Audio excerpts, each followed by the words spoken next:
Et bonjour à tous amis rôlistes et bienvenue dans ce dernier numéro du Démiurge qui va clôturer ce cycle. Avant toute chose, je tiens à préciser que cette vidéo sera essentiellement consacrée aux règles. Vous pouvez très bien zapper cette vidéo, vous pouvez très bien la prendre comme une énorme transition zone règle.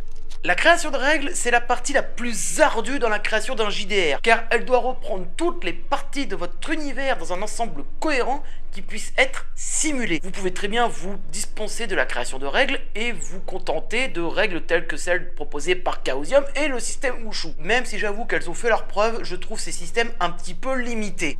Mais en ce qui concerne les Chevaliers de la Bulle d'Argent, ce n'est pas du tout ce que nous voulons. Donc, la question en suspens, qu'est-ce qu'on attend des règles pour un univers que l'on a créé ? En fait, les solutions sont multiples et avant d'arriver à cette feuille qui sera le résultat final, évidemment, il va falloir passer par beaucoup de questionnements et de remises en cause. Tout d'abord, quand on possède un univers, il faut pouvoir retranscrire tout ça en termes de règles. Et en ce qui me concerne, je vais être clair, je suis partisan que les règles doivent aider un univers et pouvoir le régir, mais pas forcément le remettre en cause. On n'est pas forcément dans un jeu vidéo où des règles ou un gameplay doit influencer l'univers.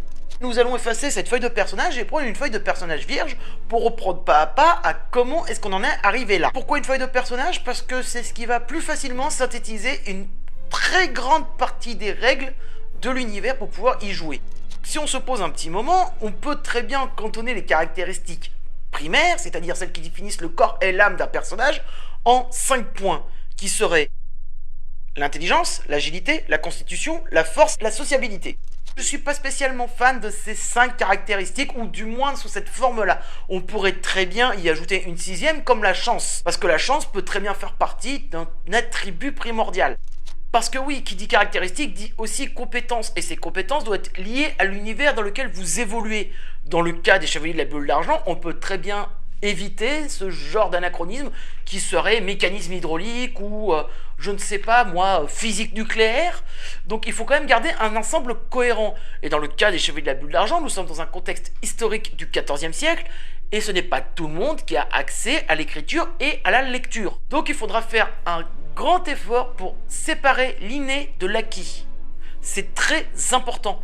Dans le cas d'un concept médiéval fantastique, si vous voulez quelque chose d'assez réaliste, ne donnez pas lecture et écriture à tout le monde. Ce n'est pas tout le monde qui sait lire et écrire, malheureusement, au XIVe siècle. C'est comme ça. Bon, après, si vous êtes dans un monde médiéval, fantastique, random, quelques donjons et dragons, effectivement, vous pouvez très bien donner ça à tout le monde. Mais dans le cas des Chevaliers de la Bulle d'Argent, rappelons que nous sommes dans un contexte historique. Et ce n'est pas tout le monde qui a eu la chance d'aller à l'école.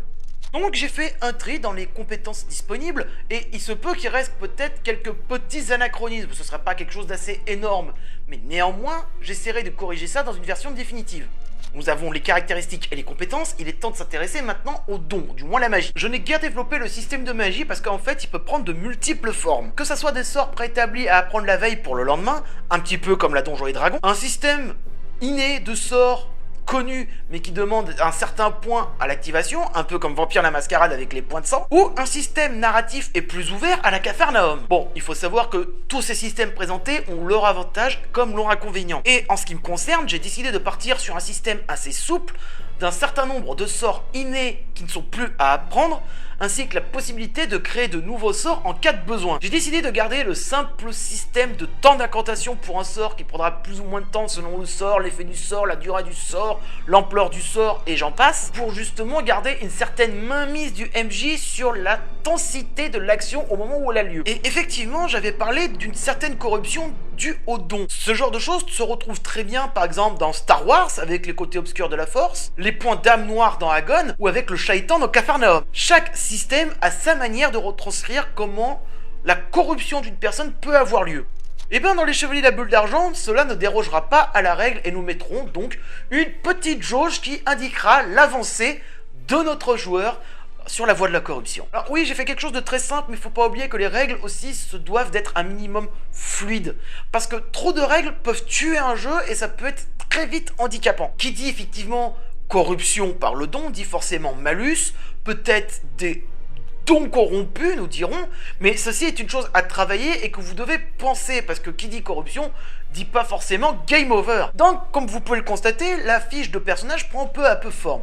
Nous avons fait déjà en priorité les caractéristiques et les compétences, et nous avons maintenant une section consacrée aux dons. En fait, en réalité, c'est là qu'il faut véritablement se poser sur les règles, parce que je vous ai présenté une fiche de personnage basique, mais pas comment la gérer, pas quelles règles vont régir l'univers encore. Comme vous le savez, il existe à peu près autant de JDR qu'il existe de JDR sur la planète. Enfin, à quelque chose près, je compte pas les plagiats de règles et ce genre de choses. Mais dans tout ça, on peut en départir certaines constantes. Évidemment, comme on pourrait très bien se la jouer de Donjons et Dragons en faisant un jet de carac plus compétence plus D20 pour atteindre un seuil. On a le système White Wolf qui est toujours un système de caractéristiques plus compétences, mais où on lance des sauts de dés. Ce système peut être bien, mais il présente aussi ses défauts. Les gros joueurs de White Wolf et les gros habitués de rôlistes savent que ce genre de système à un moment donné peut poser problème quand on lance trop de dés et que trop de 1 annule le 0. Enfin bref, tout ça c'est du pinaillage, je vais pas entrer dedans, mais je ne me suis pas basé sur ce système. On pourrait parler Star Wars D6 avec sa boîte de dés, mais là évidemment, comment dire, c'est votre trip de lancer 476 dés pour un jet de carac et compétences en claquant tous ses points de force. Mais évidemment, chacun essaye toujours d'avoir un petit système qui change un petit peu des standards habituels. Je pourrais penser à Chin avec ses 2 dés. Je pourrais penser à Capharnaüm qui utilise les caracs et les compétences d'une manière un peu plus intelligente et qui demande 2 seuils, voire parfois même les moins bons dés qui fassent un meilleur seuil possible. Enfin, pour Capharnaüm, en fait je vais faire plus simple. Allez voir cet épisode, l'épisode 12, j'avais pas encore un bon micro à ce moment-là, mais allez quand même le voir, vous comprendrez ce que je veux dire en termes de règles. Il se trouve qu'en très gros fan de Capharnaüm, j'aurais pu m'en inspirer pour faire mon univers. Mais ce n'est pas le cas. En fait, le jeu va se jouer avec seulement 2 dés. Ça a plusieurs avantages, ça a aussi ses défauts. Attention, retenez à l'esprit que nul système de jeu n'est parfait. Moi, en ce qui me concerne, je voulais un système de jeu qui soit pas excessivement compliqué et qui puisse marcher au D12. Pourquoi le D12 ? Parce que je trouve que c'est un peu le mal-aimé du jeu de rôle en fait. Donc je vais vous présenter un système de règles que j'avais créé il y a quelques années pour un concours de JDR. J'ai été recalé sur ce point entre autres parce que le système était trop complexe, mais je vais quand même vous le présenter pour qu'il soit assez simple à appréhender. En fait, j'ai pris le parti de faire lancer 2 D12, un qui sera lié à la caractéristique et l'autre à la compétence. Jusque là, rien de bien nouveau sous le soleil, vous me direz. Là où ça se corse un petit peu, c'est que les 2 dés peuvent servir pour un même résultat. Petite explication. Je dois faire un jet de sociabilité plus baratin. Donc je lance un dé en sociabilité et je lance un dé en baratin. J'ai considéré que si un des 2 jets fait une réussite, c'est une réussite considérée comme simple. Si les 2 dés réussissent, je considère ça comme une réussite spéciale. Mais en fait, avec ce système, il faut penser aux échecs. Et c'est là que ça devient très important.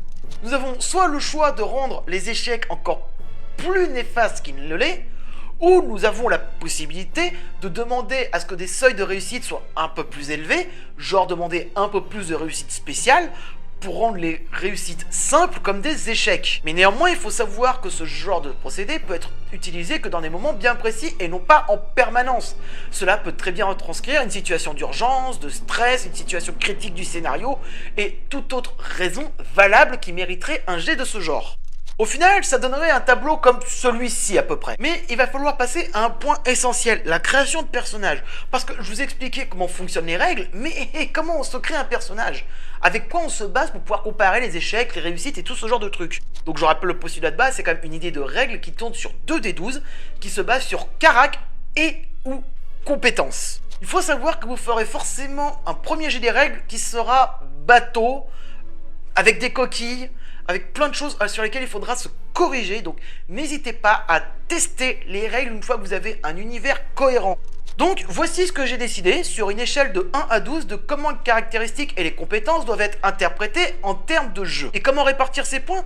Encore là, c'est une question qui peut être très importante parce qu'il y a plusieurs systèmes possibles. On peut très bien faire une répartition de points en disant attention, je ne veux aucun score au-delà de 9 et aucun score en dessous de 3, ce qui fera des personnages à peu près équilibrés et qui plus est, les joueurs pourront peut-être faire leur création en commun pour faire un groupe à peu près homogène. Le tirage aléatoire au dé, je suis pas spécialement fan, tout simplement parce que ça peut faire un gros écart entre deux personnes qui n'ont pas le même pool de départ. Alors ça peut très bien être vrai et réaliste, mais à un moment donné, quelqu'un qui fera que des mauvais jets dans ce genre de jeu, aura très peu de chances de survivre s'il doit compter seulement sur les règles. On peut très bien nuancer le jet de dés et ne pas se contenter que du résultat du dé, ce qui fera du résultat du 1 beaucoup moins catastrophique pour un jet de caractéristiques. Surtout si celui-ci doit être la caractéristique finale. Donc privilégiez peut-être le 1d4 plus 4 ou le 1d4 plus 6, ou voyez comme vous le voulez. C'est une solution qui est tout à fait faisable. Il existe aussi la méthode Cafferanon. Cherchez pas, c'est ma méthode préférée. En fait, nous avons quand même un pool de points à attribuer, mais nous avons énormément de points bonus dus à l'histoire du personnage. Mais là où c'est intéressant, c'est que dans Cafferanon, nous tirons aléatoirement, bon on peut le choisir, hein, notre passé, notre historique. Ce qui nous donne aussi des points bonus dans telle ou telle compétence selon notre passé, notre classe sociale, le milieu dans lequel nous avons évolué, les prédispositions naturelles et affinités naturelles. Enfin bref, je trouve ce système assez intéressant. On pourrait très bien aussi y associer la méthode Cendre, parce que dans Cendre, en fait, nous associons des métiers, ce qui peut donner un corpus de points déjà métables, en plus de la condition sociale, de la classe sociale, de ses origines. En ce qui me concerne, la section métier me semble une très bonne idée. Il faut aussi penser à tous les métiers qu'on peut mettre dans notre univers que nous créons.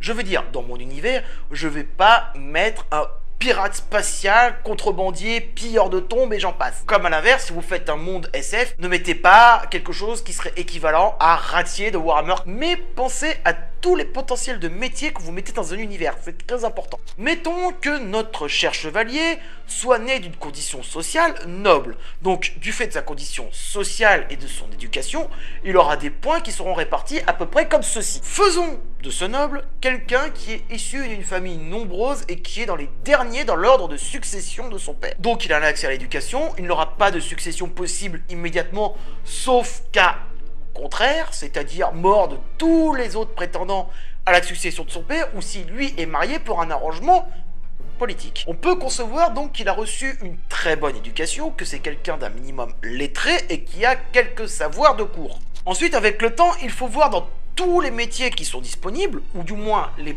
possibilités de vie disponibles, parce que ce n'est pas forcément des métiers, laquelle correspondrait mieux à l'évolution de notre personnage. Bon, allez, on va être sympa, s'il en est là, c'est qu'il a fait quelques batailles, qu'il a participé à quelques escarmouches, bref, il a fait la guerre. Pour une raison qui lui est propre, il a décidé de participer à des guerres religieuses, que ce soit croisade, reconquista ou exploration. Cela lui donnera ses derniers points bonus qui, en plus, encore une fois, seront liés à l'art du combat, ou peut-être à l'art du négoce ou du baratin, enfin bref, à tout ce que le personnage semble utile comme métier à ce moment-là, la création de son personnage. De là, nous avons mis tous les points bonus qui sont dus à la naissance, à la classe sociale et au métier de notre personnage. Il lui reste maintenant à déterminer ses caractéristiques et les compétences qu'il veut prioriser. Va-t-il en faire un combattant émérite mais pas spécialement porté sur la spiritualité ?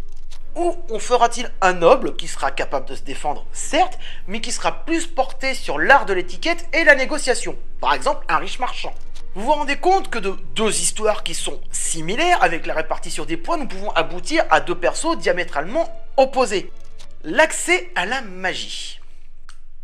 Ah, l'accès à la magie. Toute personne membre des Chevaliers de la Bulle d'Argent, donc les joueurs, a accès à des sorts. Pour déterminer le nombre de sorts auxquels il a accès, j'ai tout simplement décidé de prendre son score d'intelligence sur le nombre de sorts qu'il peut connaître.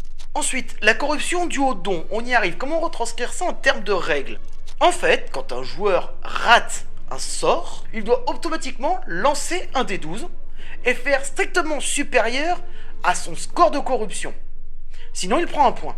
Ensuite, certains auront noté que je n'ai pas parlé des combats, ce que certains considèrent comme le cœur de règle d'un n'importe quel JDR. C'est vrai et c'est pas vrai en même temps. Si nous sommes dans un jeu plutôt ambiance, comme les ombres d'Esteren à tout hasard, le système de combat, on peut un peu s'en passer, certes. Mais néanmoins, il faut savoir les maîtriser. Les règles du combat, de toute façon, elles sont simples pour tout le monde parce que ça sera du tour à tour. On va simplifier les choses et seulement parler de l'initiative. Comment la gérer ? Un simple D12 pour déterminer qui commence à jouer en premier ? Un score à part entière ? Ou encore une autre version ? Je suis plutôt partisan d'utiliser la compétence qu'on veut utiliser pour faire notre action plus un D12 déterminera le score d'initiative. Ce qui obligera en plus le joueur à réfléchir à son action avant de la faire. Ça, c'est des petits avantages. Ah, J'ai parlé combat, j'ai pas parlé des points de vue. C'est quand même ballot. Bon, alors pour les PV, je vais vous le dire franchement, j'ai pris un système classique. J'avais pas envie de prendre un système à la White Wolf avec blessure létale, aggravée, machin. Non. J'ai envie de quelque chose de simple et de fluide qui partira de XPV à 0 PV. Ça sera lié à la constitution plus un certain score. N'oubliez pas un détail. À partir de quel moment votre joueur doit être considéré comme mort? Est-ce que c'est à 0 PV? Est-ce au moment où il est à 0 PV, c'est-à-dire inconscient pour beaucoup de jeux, mais qu'il se prend encore un dégât qui pourrait lui être fatal? Est-ce au moment où le personnage se prend un certain nombre de dégâts sous 0 égal à sa constitution, il finit par en mourir? Mais n'oubliez pas que quand un personnage combat jusqu'à la mort, même si on peut considérer que l'adrénaline est en compte, il y aura forcément à un moment donné où le corps dira non, tu ne peux plus faire ça. Donc n'hésitez pas, si à un moment donné le score de PV vous paraît assez bas ou vous franchissez un certain seuil, n'hésitez surtout pas à caler des malus. Ça peut être très intéressant pour retranscrire l'état de danger dans lequel est le personnage. C'est con, mais il faut parfois menacer ses joueurs avec des malus en jeu pour qu'ils puissent avoir le vissose en se disant merde, il faut que je fuis. C'est très important. Et voilà, j'ai à peu près réussi à survoler tout ce que je voulais parler, donc j'espère que cette vidéo ne sera pas trop indigeste au final. Restez imaginatifs, ayez toujours un livre à portée de main, et je vous tiens au courant avec une vidéo d'annonce d'ici avril si tout va bien. Rendez-vous au prochain numéro, amis lecteurs.